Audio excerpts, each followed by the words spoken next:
Jesus called the crowd with his disciples and said to them, "If any want to become my followers, let them deny themselves and take up their cross and follow me. For those who want to save their life will lose it, and those who lose their life for my sake and for the sake of the gospel will save it." I want to talk about this business of taking up your cross and following Jesus. The vernacular phrase, taking up your cross, has come to be used for those who might suffer from diabetes. That's the cross I bear. Those who suffer from bad temper. That's the cross I bear. That's not what Jesus is talking about here. Taking up our cross means we consciously take on something that we don't have to take on. That we make some kind of sacrifice. That we engage in some kind of service simply for the reason that we're followers of Jesus Christ.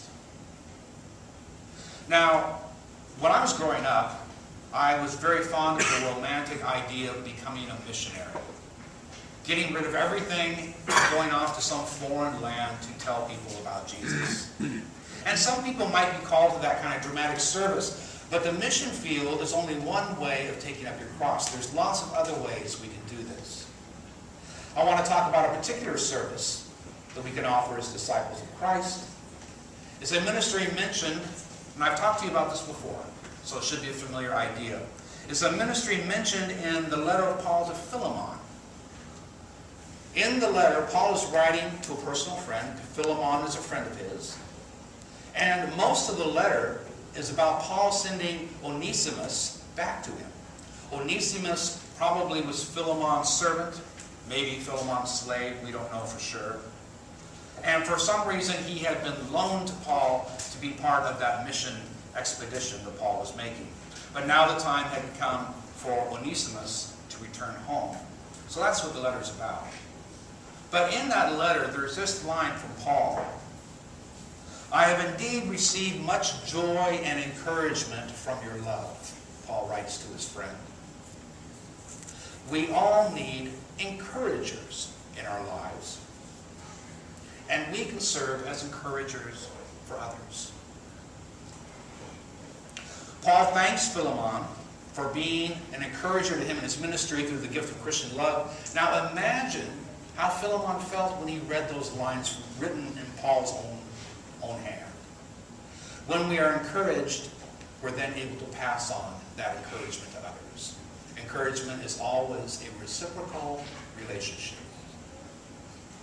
Most of us have grown so careful about armoring ourselves against the bad news that bombards us every day that we often miss the good news that floats by once in a while.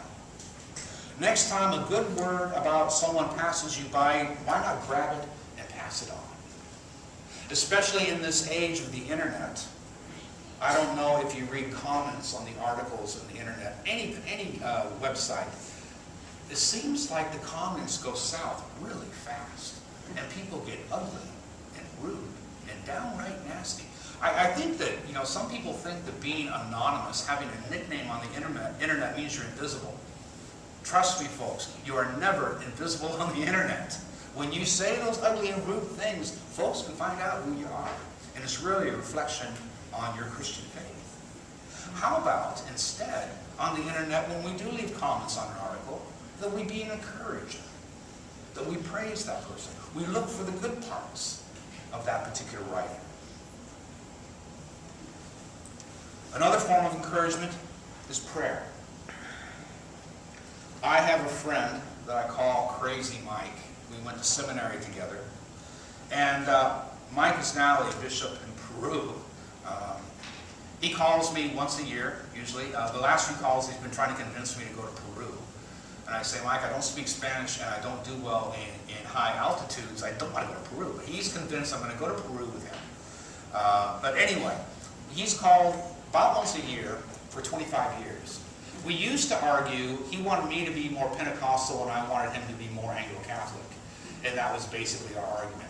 Over the years, we've realized we're not going to convince each other of those things. So often when Mike calls now, he calls to say, I want you to know that I'm praying for you.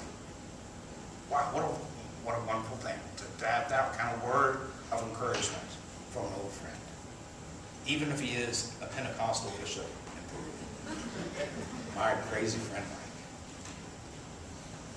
Encouraging others builds confidence.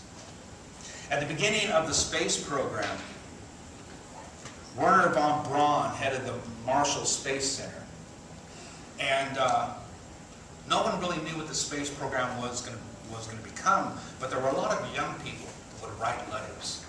And there were so many letters to be responded to that there was a team of secretaries appointed to respond to all these letters, making very formal, polite replies.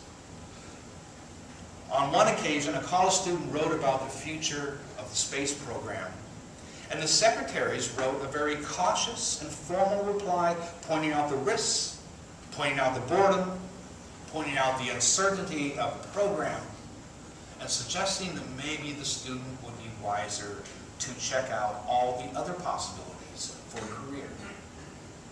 Well, von Braun got a hold of that letter, read it, and scratched out all that formal stuff, and scribbled at the bottom, "Come with us, we're going to the moon."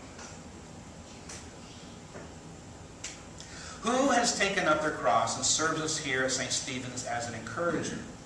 We're blessed with a lot of people. Think about it for a minute. Think about the people in your own life.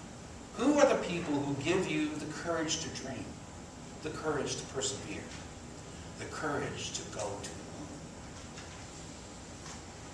Let us take up our cross and joyfully serve God. And we don't have to be missionaries. We don't have to sell everything we own. We can serve Christ in many ways. And one type of service that I'm suggesting this parish needs is the ministry of encouragers. Let us serve one another by encouraging each other in our spiritual journeys, that we all might grow closer to God, that we might all grow stronger as one united body of Christ. Amen.